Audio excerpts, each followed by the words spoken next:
I had with my son. I probably fought with him for 3 hours before he would let me feed him with that spoon. If you're afraid of male power, let's say, crippling them is one solution. Yeah. Now, it's not a good solution. And that's going to happen if you think of the patriarchy as a tyrant. And look, there's reasons to think that, you know. So I was watching this movie, King Arthur, by Guy Ritchie, and when the new king, young King Arthur, takes his sword, he has flashbacks to his evil uncle killing his father. And it's so terrible that he can't hold on to the sword. And I thought, well, what's Ritchie doing there? Well, that's the case for all of us, isn't it? Because when we look into the past and we see our evil uncles, it's just a complete bloody catastrophic mess, isn't it? Slavery and genocide and war and oppression and that's on all of us, isn't it? And it's always lurking there in the background. And so is that male power? Well, yes, in some ways. I mean, if you don't give a man a sword, he can't use a sword, right? So not giving him a sword is one way of making sure he's peaceful, but it's not the optimal way.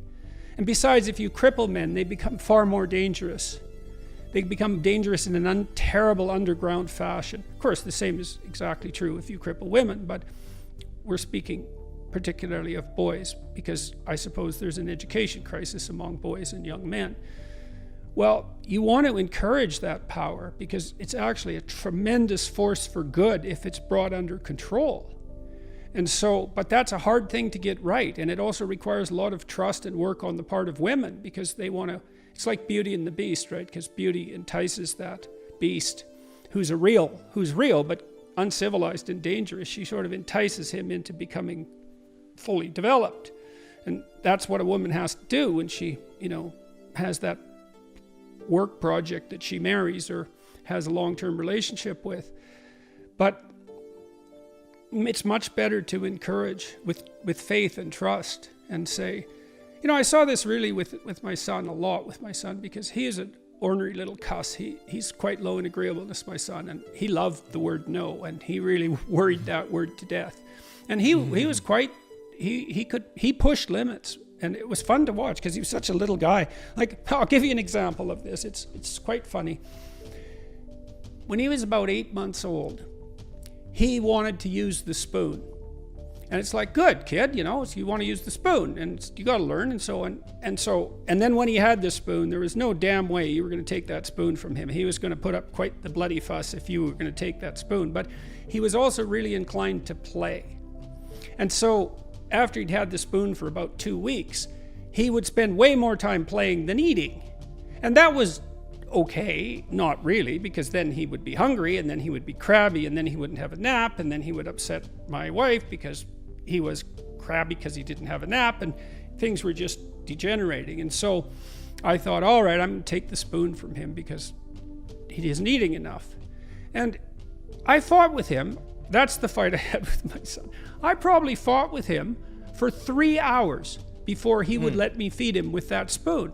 And it was so interesting to watch him. It was like, I'm not opening my mouth. And he's like 9 months old, and I had to poke him in the chest, poke. And then he'd get mad and go, and then I could feed him a little bit of food.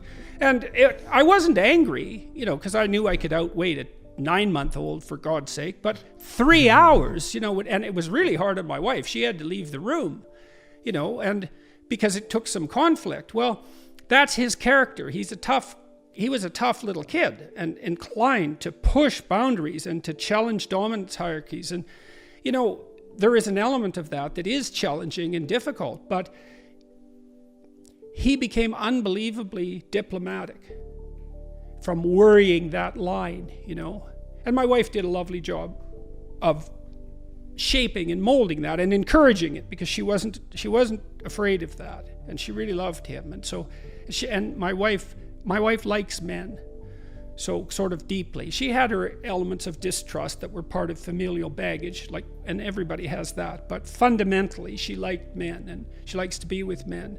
So we had that going for us.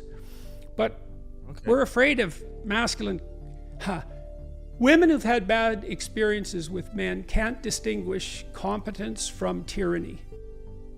And so they reject the tyranny, or they'll marry second-rate men because then they can rule the roost, which is a very bad solution.